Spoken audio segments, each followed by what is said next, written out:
All right, here we go. It is catching up time, and this is an absolute treat. Here we are in a situation where we have been living through COVID-19. We're almost 2 years in? We're over 2 years in to this extravaganza in change and thought and mindset. It's had all sorts of impacts on everything we do. How much thought have you given to education? Well, how much thought have you given to education and students, and how much thought have you given to education, students, and higher education? Whether it be how students are dealing with it, whether it be career options, whether it be. We are really excited. I'm really excited to welcome to Catching Up Raneem Nageeb and Orsi Urban, two really interesting and diverse professionals in the field of higher education. Raneem is a student counselor at the Canadian University, Dubai, and Orsi Urban is the Manager Career Services in Cooperative Education at the Rochester Institute of Technology, also here in Dubai. And we're going to open up this conversation to, well, first I want to welcome you both to the program. Welcome. It's great to have you both here. Hello. Hello. Thank you so much for having us. I want to start off our conversation with a really, the basic question that I am almost certain that you both get asked by people who know what you do. And that question is, so how are things really going? As you both laugh a little bit, how are things really going at the university? How are things really going at the school? We can go around and we can get started, but that's a question that you're certain to be asked. What do you say? What's your response? So there's a lot of adapting and coming up with new ideas and new ways to do things. So it's thrilling. It starts a lot of conversations on how we can go about certain situations. So it is exciting because we do have to get creative on how to approach a situation. And there are definitely a lot of gray areas. So we all have to think of innovative ways to kind of manage with the current situation. And we also don't know what to anticipate because it is new. Everything is new, especially with COVID, post-COVID. A lot of changes are happening and we're just, all right, what can we do based on what we know, what's going on, what the regulations are, how the students are feeling, what can be done. So it's exciting in that sense and it's new. So we're trying all these things and to see, does it work? What do we need to tweak? So it's really made you an innovator. Yeah, for sure. Are you finding the same thing, Orsi? Right. So I believe very much in the same mindset that it's a lot about how we approach it with the growth mindset. Mm-hmm. And coming from the careers perspective, I find this time and era so fascinating because we can really create the future of the workplace that is going to serve everyone better, that we are going to have a more equitable workplaces. It's going to be more agile, more innovative, and workplaces with hybrid work modes. And all these were just buzzwords. Yeah. And now we are living them. We are forced to live them.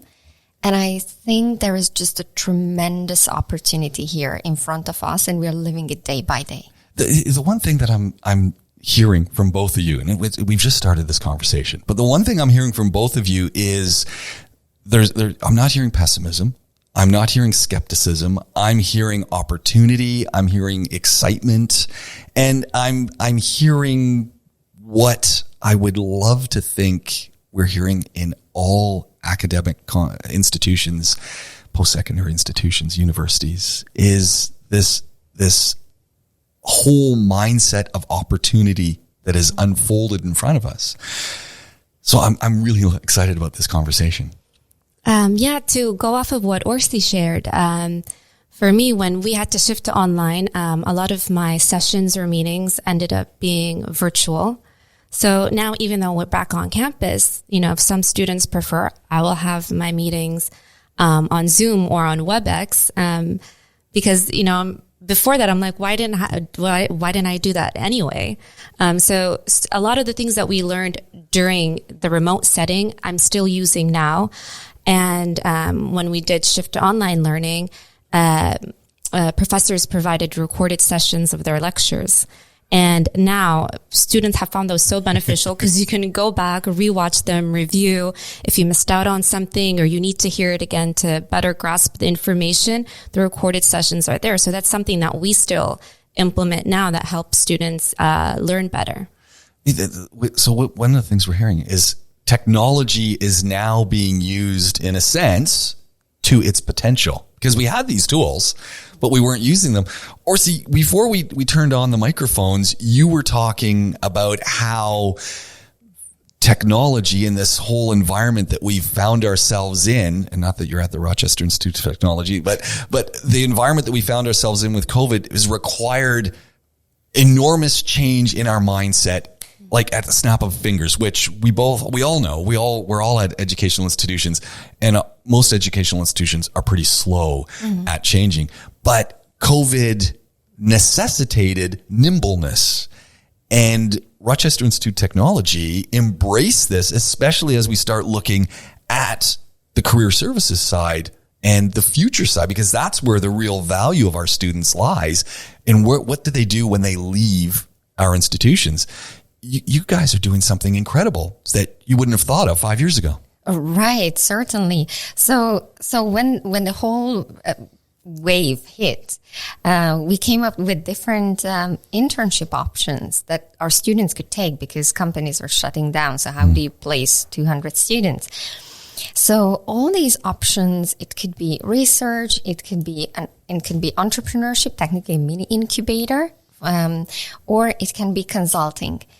And again, it was in front of our very eyes, but we never needed to jump in. And ever since those programs are running, and they're running successfully. So, and the whole beauty of this change is that this is what really prepares our students to this workforce, because it's going to be hybrid. It's going to require on-demand skills. It's requiring us to become learners for our careers, because we are going to shift gears. We are going to transition so quickly in the new economy. And I love seeing how the students embrace it. Let me be the devil's advocate for just a second. Aren't these the things that we were supposed to have been seeing in our students before we entered the COVID era? When we talk with those things that you just mentioned, wasn't that always there? Or is it just become more highlighted? You know, my view on this, and again, it's not stats, it's not Harvard Business Review. My take on this is that these are becoming more viable options, and they are becoming more accepted, and they are culturally becoming more accepted. We have heard entrepreneurship, we have heard about work from anywhere, and that was an exotic thing. Wow. And now, and it's more and more accepted from parents, and that's the key. Especially here in the Middle East, in Dubai, our students are so fortunate to have been cocooned often with a very loving and large family. So career choices are often directed in that sense, which is completely fine and acceptable. But right now, the uncle and the father and so is seeing, oh, wow, someone is an entrepreneur. They make good money. That's a stable living, and someone can build a family on that. 10 years ago, it wasn't in our face as much as today. So for me, what I'm seeing is that parents are more accepting. So if there is any parent listening, please give a bit more leeway to your kid. And I know that parents are so well-meaning. They want the best for their kids because they know that engineers and doctors and lawyers will always do well. Yes, but the 21st century is going to demand a different type of engineer, a different type of lawyer, and a different type of doctor. And I love to see that change, not just the student level, but more on family and societal level, in a sense. I want to redirect this over to Raneem because the question that comes to my mind is, I think this is awesome. Look, I'm an educator myself. And so, this is the dream that this is the way our students start thinking and that their families start thinking, and we start creating this really interesting education cycle for the future, but we're doing it now. My question is, and I want to fire back to Raneem, based on what Orsi has just been talking about, is when your students are talking to you, when they're coming to you, because there is some apprehension, the environment is really throwing everything into a loop in that there's a lot going on and there's been a lot of change, and how's this all going to work out? And some youth, I call my students youth, but some are very adept at dealing with this, and some are struggling because of the cocoon nature, et cetera, et cetera. Do you get a sense that students are ready for this change, or they're ready to embrace the change, or is there other things going on that can help us to better direct what we're doing in our end game? Definitely. There's more job opportunities, with technology progressing and becoming more advanced. There are more majors, there are more career opportunities. There's a lot more you can do. So it's not usually, like business, doctor, engineer. There's so many little sub areas, subcategories underneath that they can major in and find a very successful career in.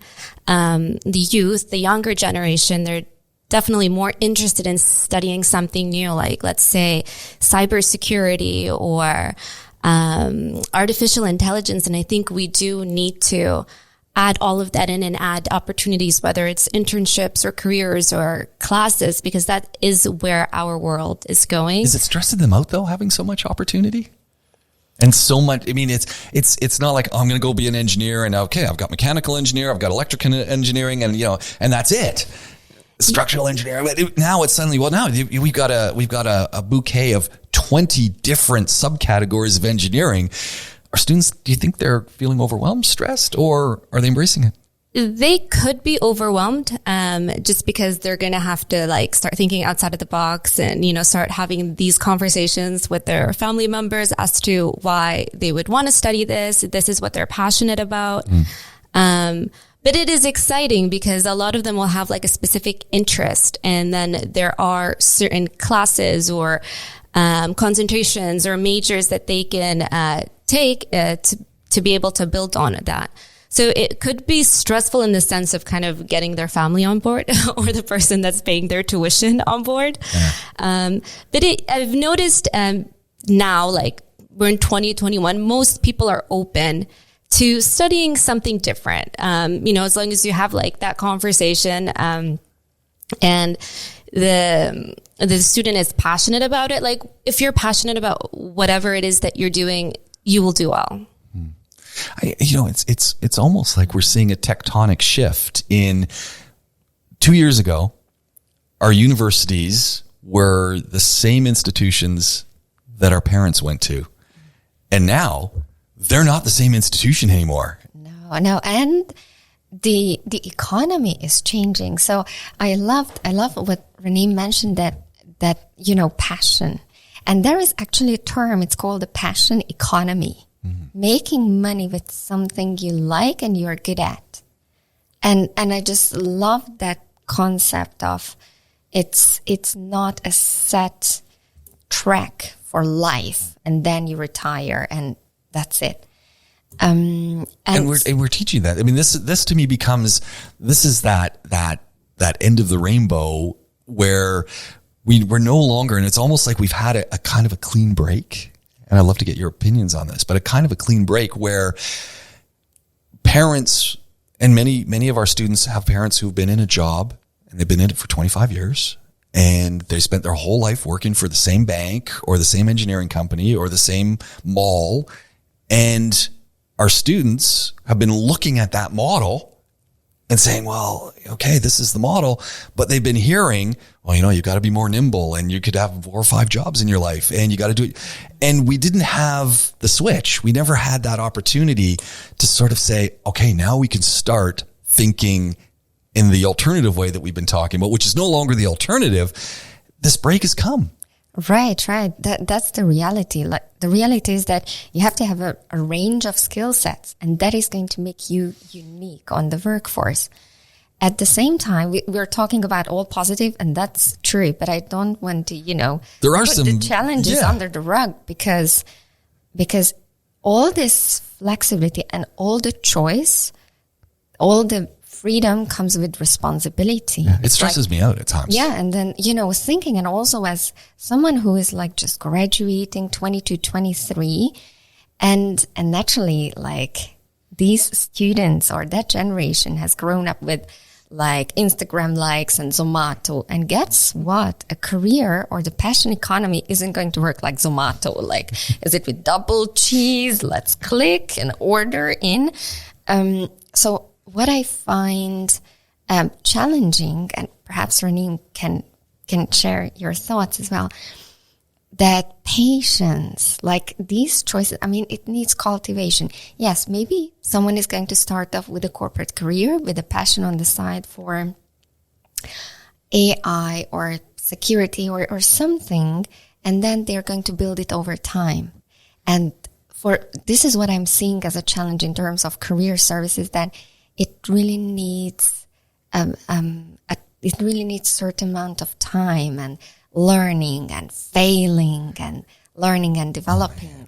And that's a challenge, I suppose. So I'm hearing these things: patience, over time, learning, failing.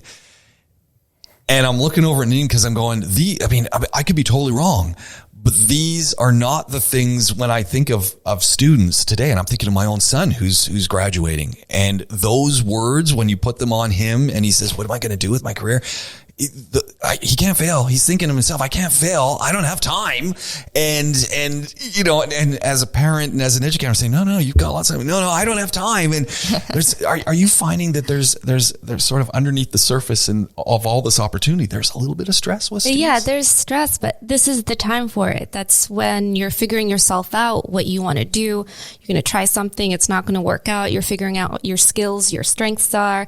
You can take some assessments that kind of help you find out what you're good at, what career would be best for you based on your personality, your strengths, your skills. This is definitely the time for it, because if you don't do it now, if you're not failing now or experiencing different things now, you don't want to figure, you might be doing it when you're 40, 50 or 60 and say, I think I want to do something new, but this is the time for it. Mm-hmm. How do we activate that? It sounds good. Is it working? Are students internalizing this idea that, we can fail?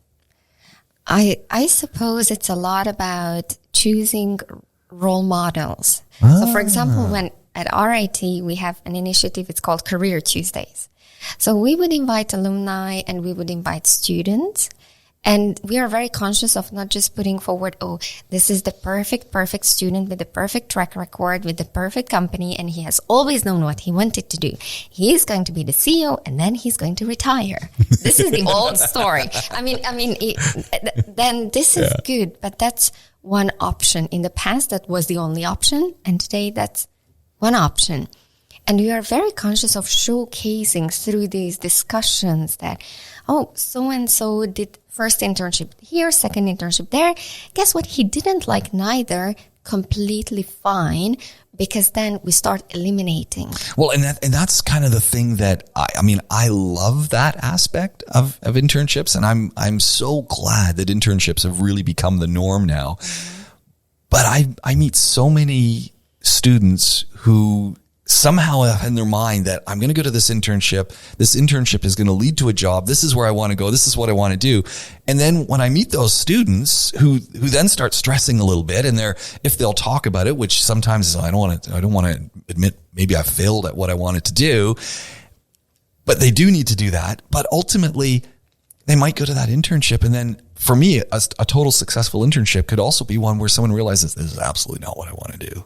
Right. And getting them to realize that that's the purpose, is to sort of get a taste of the job market, to realize, I got out there and now I realize that my degree didn't actually, it's given me a foundation, but not for these other things. And you know what? I really don't like event management, but I really do like working in PR as a, documentarian or something. Right. And it could be, I love my degree. I love PR, but maybe not in a multinational. I would love to do it as an entrepreneur or vice versa. So you might be at the perfect degree. You just need a different environment to thrive.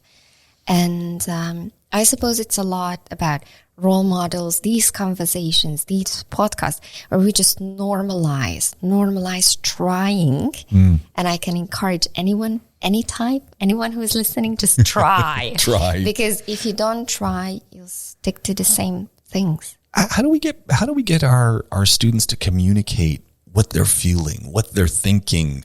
I think at some point, especially as they get closer to graduating, I'm just making, I don't know this. I've got no scientific evidence, but there's that feeling that I need to be prepared. I need to show this strength and I'm ready to enter the work world. How do we get them to communicate some of their apprehensions? And those apprehensions that they're communicating to you, Raneem, also help Orsi as you're working to create the perfect environment for them to experiment and see what's going on. I think there's quite a link there. But how do we get them to talk more about these things so that we can do a better job? So we do promote our counseling services, whether it's through email or social media or like a kind reminder. I also reach out to the new students because they are a group that's at risk and they're also trying to figure it out and they're trying to transition smoothly into university. So they might, have these questions, apprehensions, and they're nervous and they don't know what's going to happen or they don't know if they like their major, and it's okay to switch your major and try something new.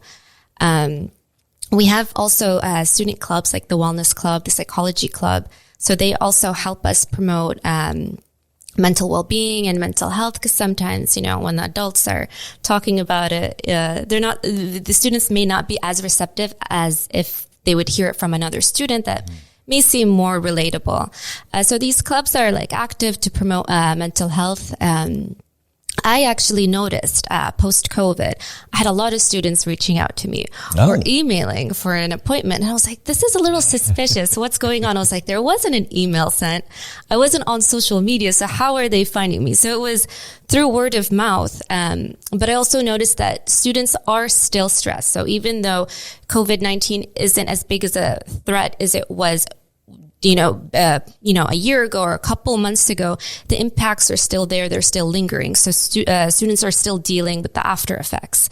And I am glad that they're reaching out, because, we would be worried that, about the stigma, or they're scared to reach out, but they're able to. And let's say if I want to make a referral with a psychologist, the wait time unfortunately can be up to 6 to 8 weeks. Wow, that's long. But yeah, it's very long. But I'm like, okay, that means these like mental health clinics, they're busy and people are reaching out and they are taking care of their mental health and finding ways to feel better. But yeah, students have been reaching out, which I am glad they are.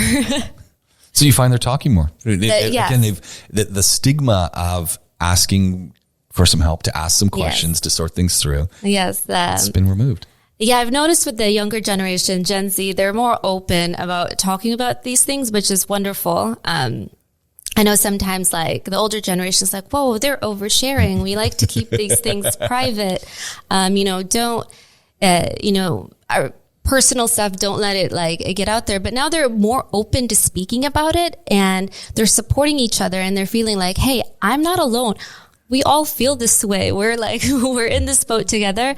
And sometimes like if they don't want to speak to a counselor, they have these students. So we have these clubs where students can speak to another student about their own experience and it helps out. We had, Talking Tent Tuesdays where we set up a tent and the students go and they like chat and, they talk about like what they're going through and it helps them. Cause again, sometimes when you're going through a struggle, you feel like I'm the only one, but it's all of us. And then us as like staff and like professionals, we're also going through what they're going through, like, with, a lot of the impacts that they're facing, whether it's, job security or insecurity or finances or just, certain anxieties we have that have to do with COVID. We're also experiencing it too. So it's also interesting when I'm like sitting with students and I'm hearing it.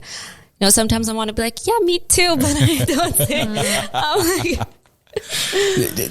This shift in students being more open to communicating, are you finding that this also translates into your domain where students are more open about what are my expectations from this placement or this internship or this end of my end of my academic career? Are they talking more about what they're apprehensive about and helping you to better craft those experiences for them? Mm-hmm. So I believe students have always been very vocal. They have a wish list in terms of, this is the placement. Do they have an unrealistic wish list? But they don't know what they don't know. So that's completely normal. Have an unrealistic wish list and then try. And then real life is going to show you what is realistic at that stage. And we don't listen. That's fine. In your 20s, you just don't listen. That's a default. And that's fine. And later you learn that there is some value in it. In terms of health and mental health, that conversation really, is becoming part of the workplaces as well. So that's the Which is a big change, isn't it? That's a big change. So when students join companies or graduates join companies, and even earlier in the career prep courses, we do talk about it. We do talk about mental health, naturally not in a counseling manner, but okay, watch out for this and so on and so on. And managers and line managers are way more open to these discussions, saying, I need 2 days off for, just for mental health. Yeah. And suddenly thankfully, it's normal. It's become normal. How do we bridge that sort of the new normal that we keep talking about, which drives me nuts because it suggests that this isn't just the way it's going to have to be. How do we work to make, to set the groundwork that this kind of openness that we're getting doesn't start to just trickle back to, the way we used to do it, which in some students I talk to, I get a sense that they really like the way things have evolved, and they worry because the structures of the way it was are still there, that the evolution is going to slowly pivot back to the way that it was. Is there, No. Orsi, you're shaking your head. No, that's not going to happen. No, it's not going to happen simply because. Not possible? No, because everything has been disrupted so much, and very possibly we are going to reach to an equilibrium somewhere, and naturally, like all those monstrums, the big multinational companies that work with certain capital, they cannot change their corporate structure from one day to another. But their hiring is very interesting because now they started to outsource, and this is what we call the on-demand workforce. They need an innovative idea, and there are multiple websites that work towards it, like Upwork. It's like technically crowdsourcing innovative ideas, and I just love to see it. So technically, you can be a freelancer. And then you can work for different companies for those different projects, and you can make a very decent living while you are flexible. So that's the extreme end, the two extremes. And also the workforce. I truly believe that, or I hope so, that we are going to reach to a hybrid model, and where we are going to have the workplace as a culture place, because you have to keep up the culture, it's innovation and learning, because you can do the work from anywhere. It was proven. But you still need that tribe in that company that's also proven. We need human contact. And there is going to be a sweet spot there. So we haven't quite found that sweet spot yet. I mean, I get the sense that there's a sweet spot And where do we get, because we've had the hybrid, we got visions of the hybrid, but we've had that not working in the office, some people in the office. So we're it's some space. I think we're still trying to figure it out. And we've got this opportunity. And I often wonder, looking at our students as they're looking at this change, and fortunately they like change, or they tend to adapt to it well. The thing that keeps coming back in my head is the parents talking in the background saying, well, you've got to be thinking about work like this way, because this is the way I always, and how that messes with our students' minds. I picked up on one thing that you had mentioned when you were talking about mental health in the workforce. And with that, even in the university, I do think one day it should be mandatory that we offer a life skills class or a mental health class. Because while we do go to university to study our major, it is important for us to also learn professional development and personal development. And that's important where we're incorporating mental health and mental wellness in our universities, as opposed to it being an extra thing on the side for the ones that ask for it. Because if you speak to a counselor or a therapist, it doesn't necessarily mean that you have a disorder. It's just, I want to improve something. I'm facing this challenge. I'm facing this obstacle. I want a better way to go about this situation.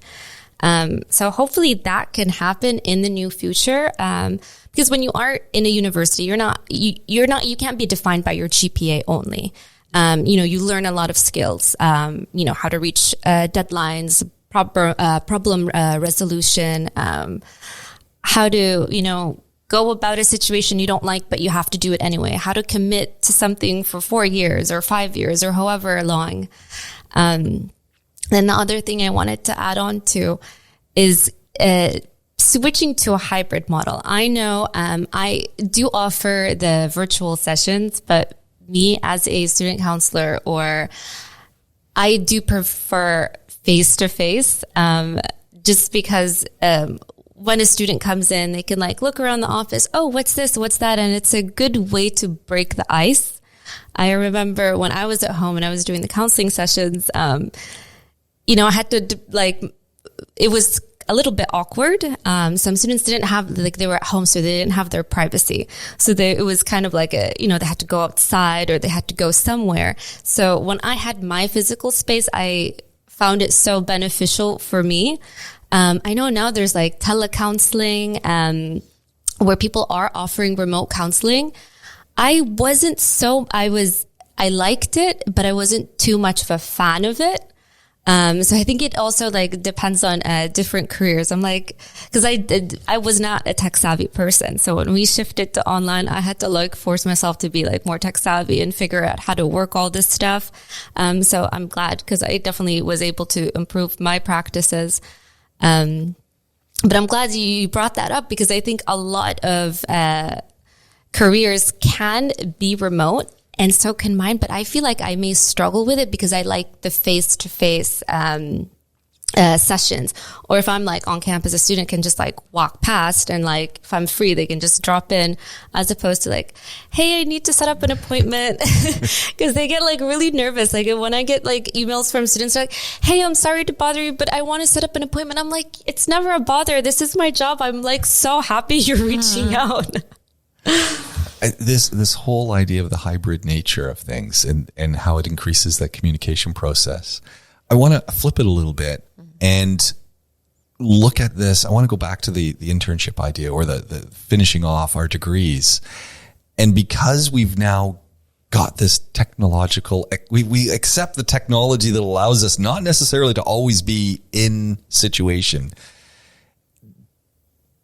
Is everyone, do you find that employers are because they want innovators and they are looking at the new way things are changing and within their own organizations?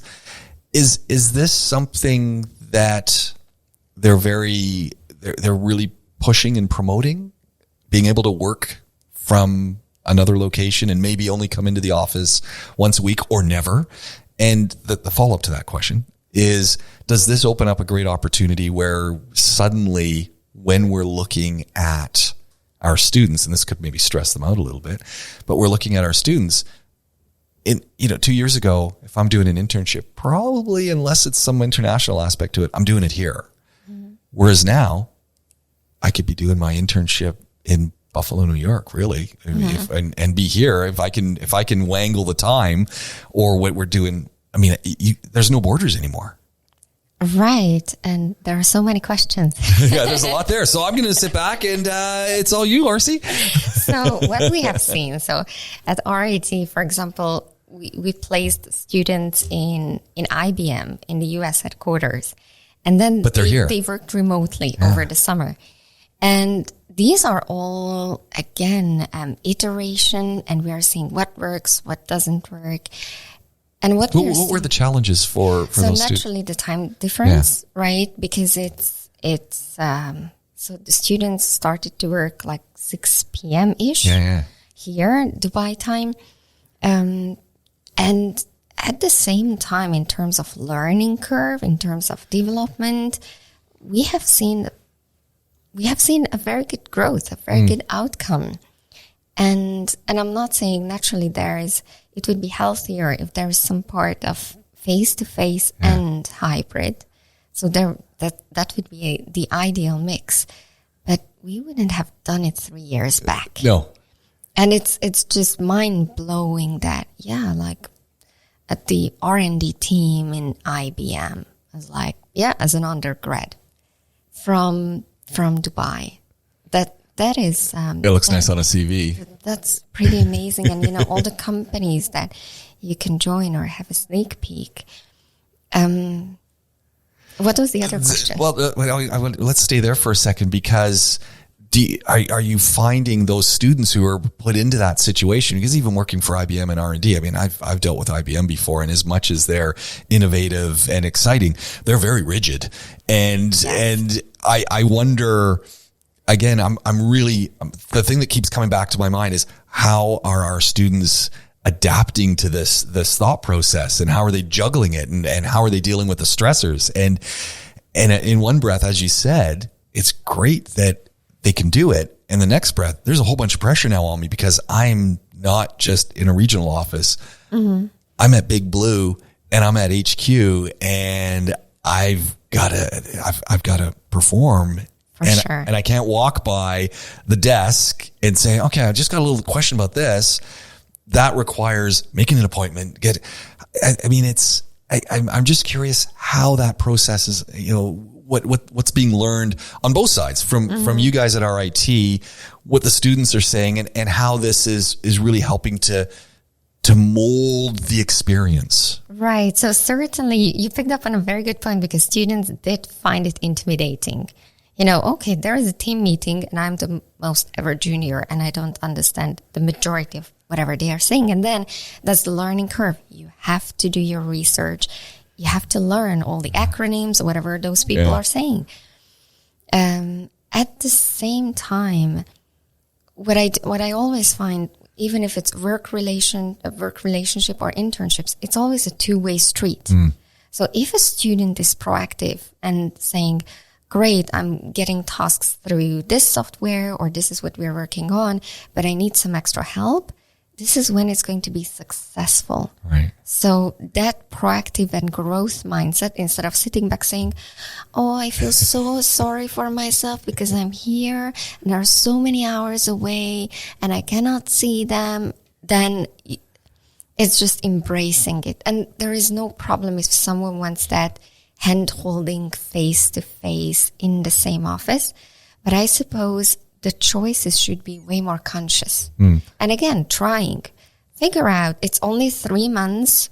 It's not a long time in our lives. Figure out, okay, if it doesn't work for you, and it's because of the setup, then try something else next summer. Raneem, is that scenario something that you've got students knocking on your door who are, in a sense saying, how do I deal with this? And what should I do? Yes. Because they, as much as they want to go to Orsi and say, hey, I'm having some issues, but they don't want to let you down. And they kind of, I think this to me becomes that interesting point of, again, how do we enable this communication so that we can make the whole experience better for everyone by, in a sense, giving the student that permission to communicate these things. Right. I love that Orsi mentioned twice, at least that I counted, the growth mindset. Yeah.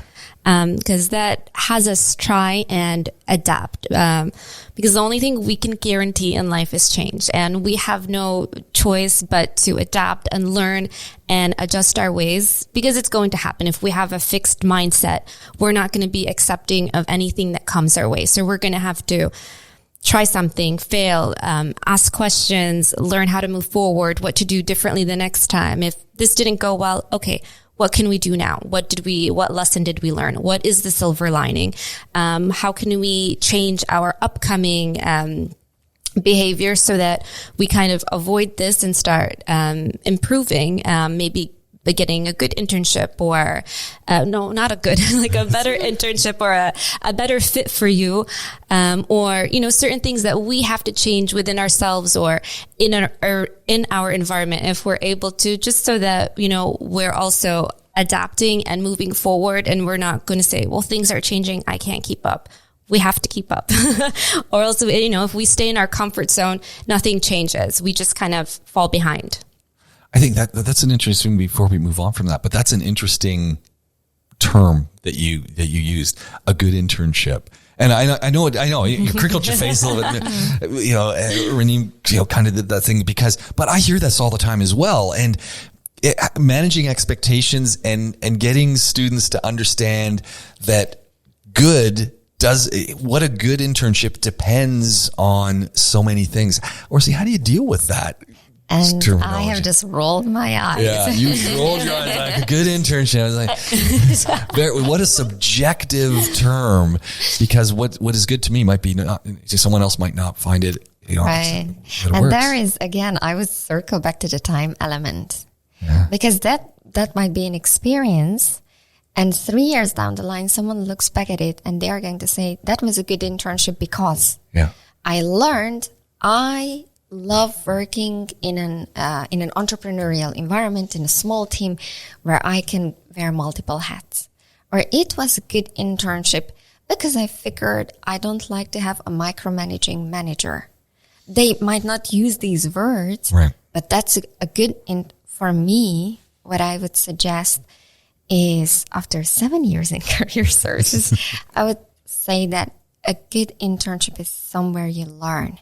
You learn and grow, and it depends. Again, it's a two-way street. If the internship is not a two-way street, that's not a good internship. We need input from the student. We need input from the employer or the line manager.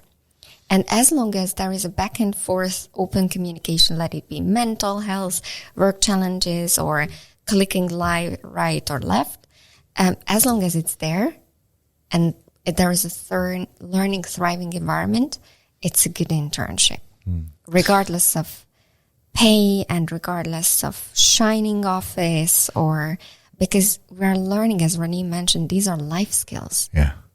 I mean, that's the core of this whole discussion, isn't it? It's how do we make these life skills, how do we internalize them? How do we relate to them? How do we accept them? How do we see them for what they are and put the appropriate expectations on them? I've got a great question that I think it could go on for hours, but this is an interesting one, because when I think of our academic institutions, we've got at least 4, maybe 5 stakeholders. So we've got our students, we've got our administration, we've got our faculty, and then let's put in the industry that is thriving or feeding off of our students. So let's say there's 4. And the community. And there's 5. So we got 5. In your experiences, and we can, again, interrupt each other and jump in and out, but in your experience, what do you think we need to be thinking now so that these 5 different stakeholders are working together to ultimately get to that end result, which is graduating our students so that they will be thriving, inquisitive, innovative, willing to make mistakes, willing to relearn. And I say this because when I'm thinking of these 5 stakeholder groups, in one breath, I kind of think of myself and so as a stakeholder group, I put myself in with the faculty. And the administration and the faculty of institutions can sometimes be a little bit different. And then the community can think a little bit differently about the role of the university and et cetera. What, from your vantage points, what do we need to start doing? What can we start putting in place so that all of these stakeholder groups are somewhere on the same plane, that there isn't necessarily diversity between them, but they're working more harmoniously? Well, I love this ideal wish list. And perhaps my recommendation would be managing expectations here, right? So I always believe that we prepare our students for the future. And if we prepare them for the present, we fail them flat out. And it always comes from industry, because so industry is the leader, really. Industry is the leader in terms of telling us what I'm going to need tomorrow. If I'm going to hire a student this time next year, this is the skill set. Start developing students with this skill set. And it's a lot through industry collaborations and advisory boards. And this is where it all works, because then industry starts working with faculty as well. And it all trickles down to students, that level. But of course, I have the career services hat, so other people would give different angles.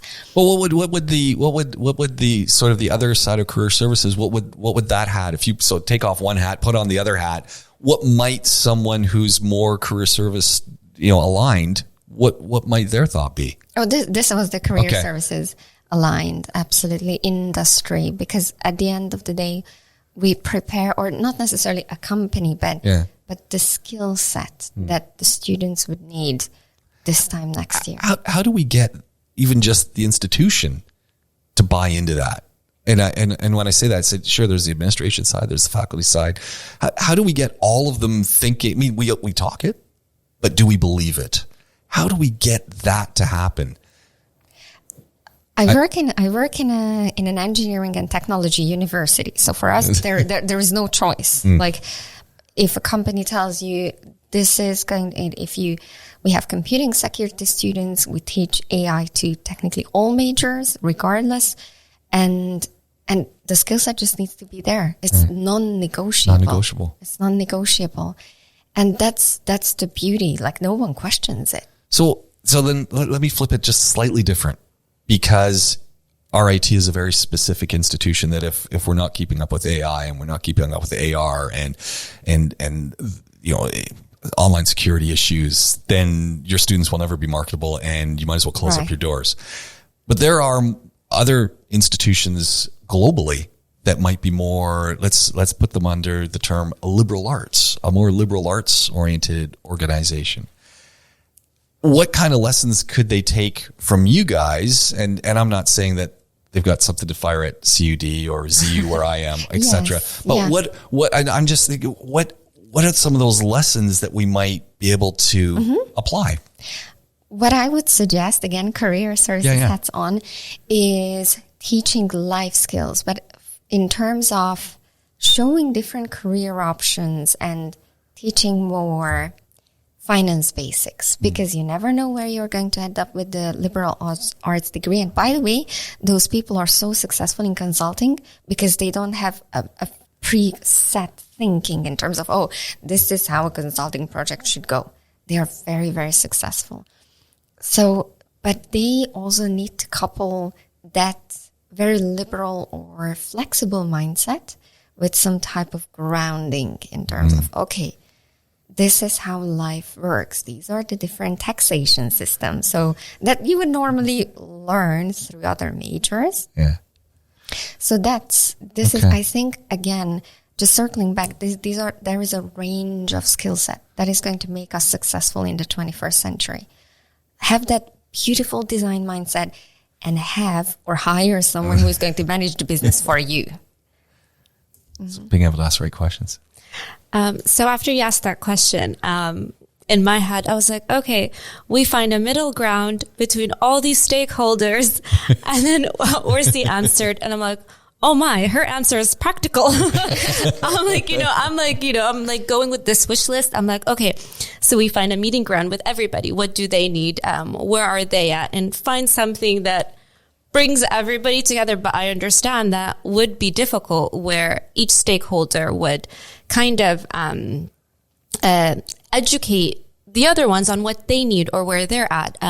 Because we all have to make changes. We also have to consider that the younger generation is part of a different generation with different ways of going about life. And then we understand in education, we also have to revamp it, where we need to make it more interactive, where it's not going to be the traditional way where there's going to be a lecture for 3 hours and a presentation. We need to add more to it.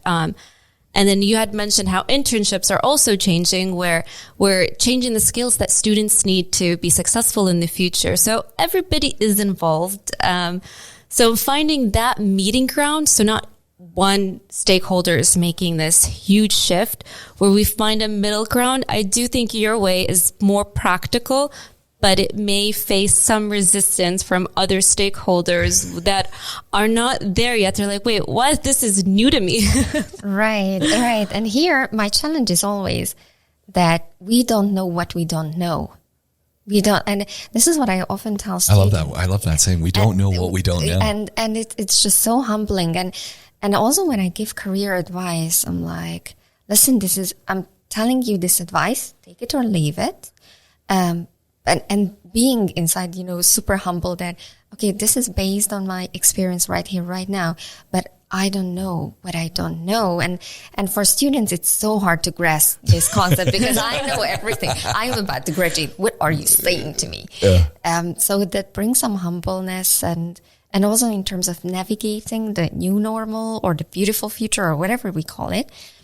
It's just, we don't know what we don't know. And we discover day by day with an accelerated speed and hopefully with more and more enthusiasm. And we create a world that is going to serve everyone better in terms of mental health, in terms of work.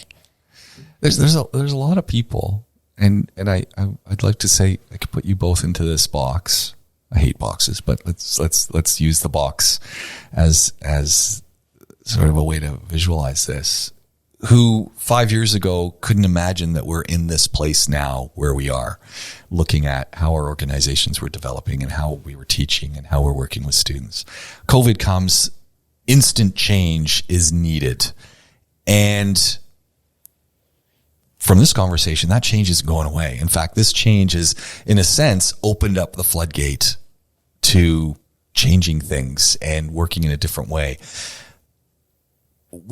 If you were to put your hands on the crystal ball and look ahead to the next, let's look like in the far future, 5 years, because the future now is like yearly. But if we look at 5 years down the road, given what you're seeing now, given what you're hearing now, given what you're experiencing now today, what do you think things are going to look like in the academy then? I think there's going to be a lot of reformation. There's going to be software development. These are maybe the it careers, the new engineer, the new doctor. Just because this is where our world is going. And if we don't make those adjustments, we end up falling behind. I know I don't know too much about it, but I know there's vocational schools? Yeah, sure. Where students right away, they're just learning these skills from the start, and it better prepares them for the workforce. So if we can add more training and more practical training, that may be beneficial. I'm not sure where we'll be in 5 years. Right. So I come from the practical angle, and what I foresee is that leading universities are going to see the benefit of the ecosystem. Industry, legal entities, anyone around them. It's not going to be a standalone university as such, but it's going to be powered by so many stakeholders around. And that I foresee that the future of a university is not just giving degrees and students and education, but that should be an open innovation system. And now it's no one succeeds alone. Like if you look at neither business nor universities, no one. It's the ecosystem. And now data is coming that, okay, this is the ecosystem. It's time for the ecosystems.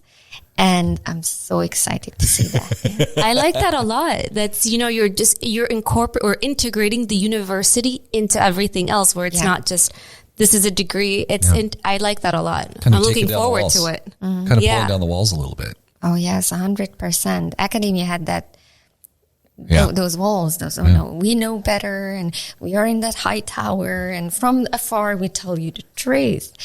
That worked. That had a certain system, but 21st century, it won't work. And you already see universities shifting gears so quickly, especially in Dubai. We're in a very good place for higher education, but also in Europe. Like, the successful universities are moving so fast in that direction. It's almost like these organizations, these universities, the map is being redrawn, and you've got those that can't break free from the way it's always been, and those that are looking at things going, we have an opportunity to be entrepreneurial again. We have an opportunity to recast how we're represented and how we're accepted within a more global society, and that almost like that hub and spoke system that some airports have now gotten rid of and some air carriers have gotten rid of. But in our university and education system, that suddenly works really well again. Mm-hmm. And opens up opportunity for, again, collaboration and innovation. And diversity. So it's all the driving force. That should come together in the future. We've had a great conversation. What have we missed? What have we not got? What have we not spoken about? We've gone all over the place here. Orsi, what have we missed? Try. Just try. just try.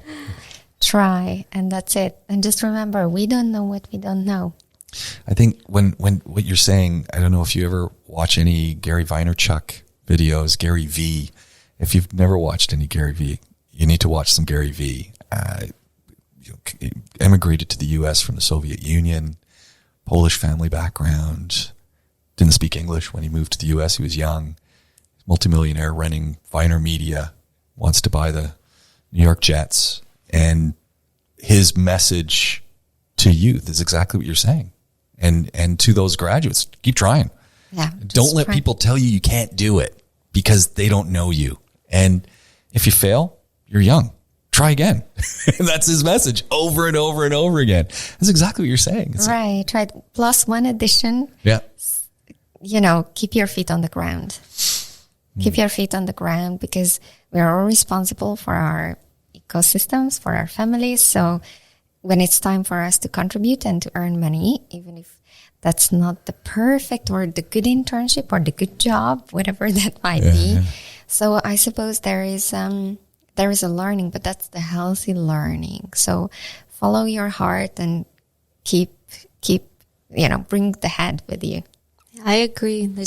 Keep getting back up again. And these are like, if you're not in a challenging situation, then you're not growing and you're not learning. So one thing to look forward to, if something's hard, that's an opportunity for you to grow.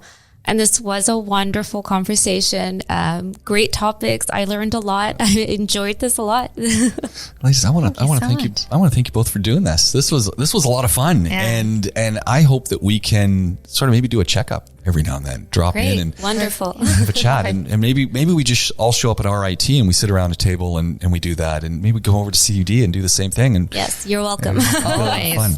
Thank you very much. Thank you. You've been listening to Catching Up. I've been joined today by Raneem Nageeb. She is at the Canadian University Dubai. She's a student counselor. And Orsi Urban. She's the manager of career services and cooperative education at the Rochester Institute of Technology here in Dubai.